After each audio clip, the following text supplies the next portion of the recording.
And so the situation that you guys have is initially a lot of blockages. Initially just like, oh, so many ideas, but how do we actually get going? How do we get started?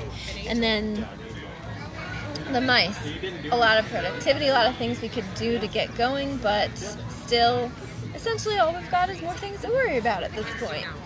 So looking for a way to come out of the stop, start, and actually get started, and actually be able to say, this is what we're doing, we've got the plan, and it's go time, green light.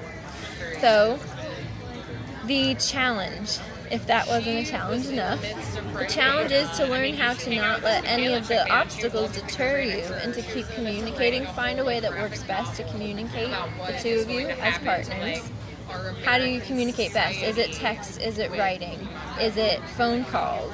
Is it having coffee and looking eye to eye, or writing, drawing up a plan with a whiteboard? Okay, this also, the excitement, you guys feed off each other's excitement about your ideas, so just don't lose the excitement. The challenge is to not lose the excitement or the communication, because both of those will drop off when you come up against these obstacles, and you don't want to stagnate, you want to keep going.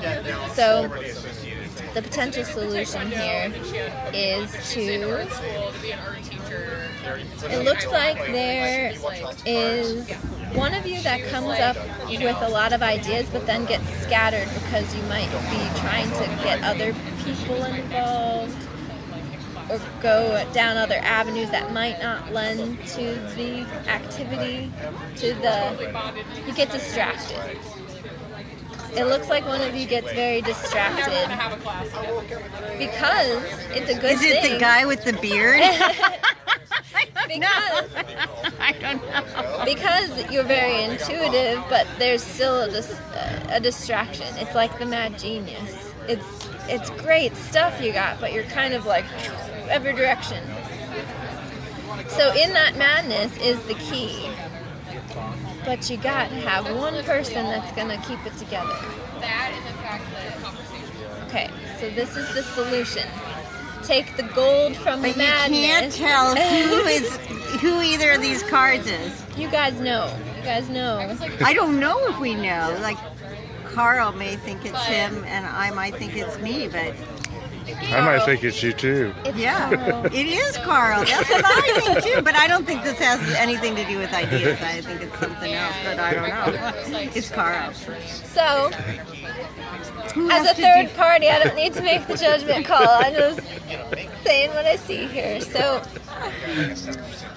the solution, if you guys can harness the madness and keep to the plan, that's the key. If you can do this, you guys will learn to trust each other more, not just as friends, but when you're working together to manifest your ideas, to be more in a business relationship, you will trust each other more through the friendship that grows, through seeing how if you harness the madness, you can manifest these dreams and ideas. You'll learn how to talk more consistently, because consistency looks like that's the key for you two, and there won't be any more hemming and hawing and, well, you said this, well, what about this, well, what about this time, well, and then it never happens. So the key is to harness the madness, don't let the obstacles deter you or completely derail your plans. Keep communicating, it's the consistency, and then your friendship as friends will deepen, and your friendship as collaborators will deepen, and there will actually be a fruit from your labor. Good reading for us. Yeah. Do you want another reading for